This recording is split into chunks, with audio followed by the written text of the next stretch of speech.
Why American homes are becoming unaffordable.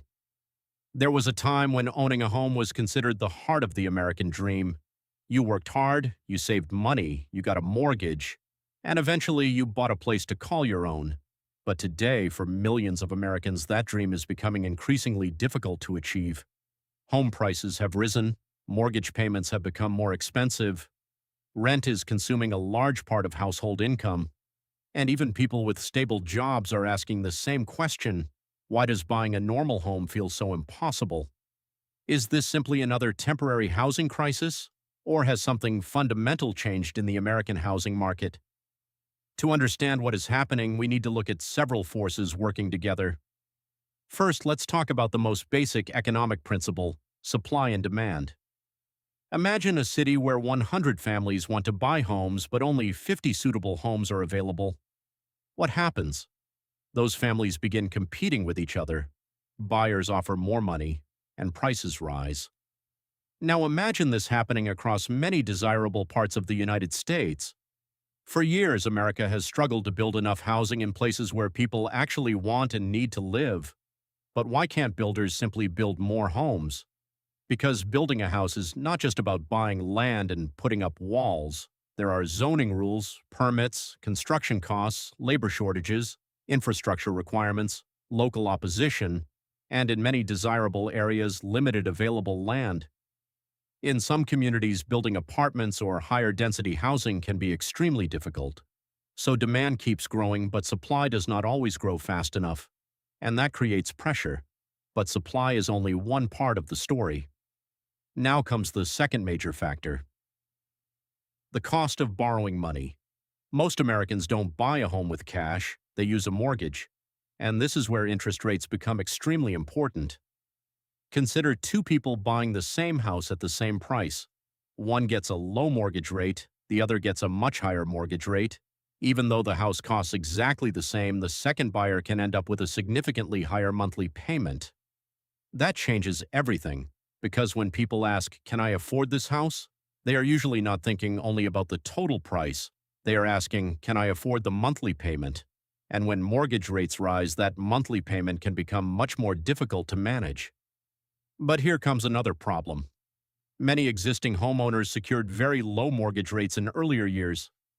If they sell their homes and buy another one today, they may have to give up that low rate and take on a more expensive mortgage. So what do many homeowners do? They stay where they are. They don't sell.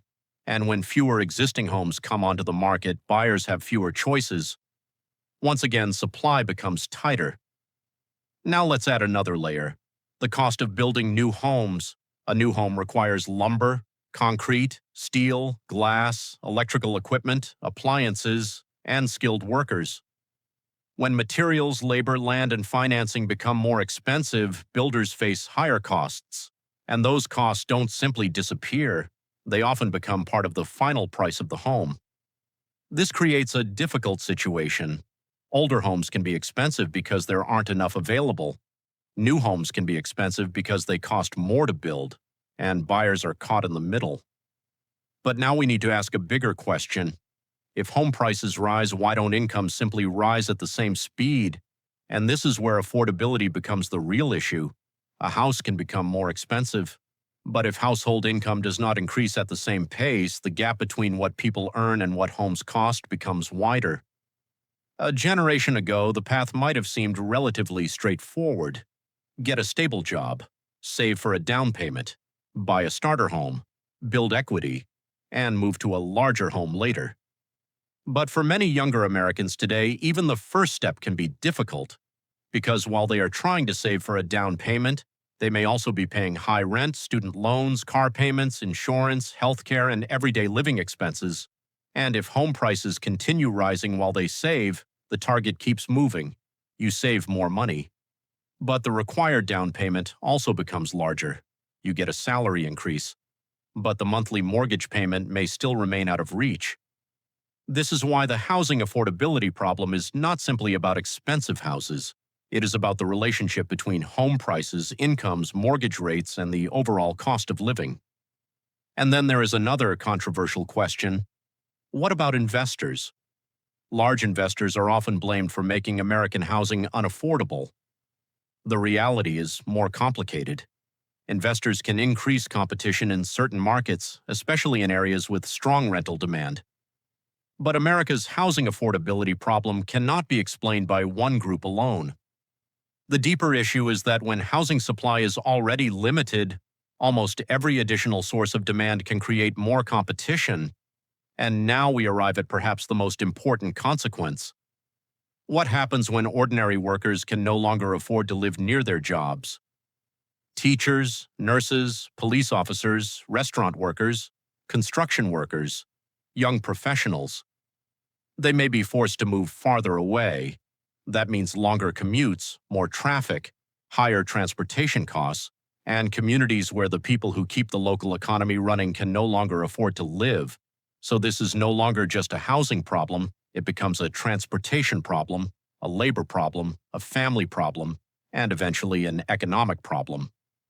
The American housing crisis was not created by one single event. It is the result of multiple pressures building over time. Not enough housing in many high-demand areas, higher construction costs, expensive borrowing, existing homeowners reluctant to sell, and incomes struggling to keep pace with housing costs. So now the question is no longer simply, why are American homes so expensive?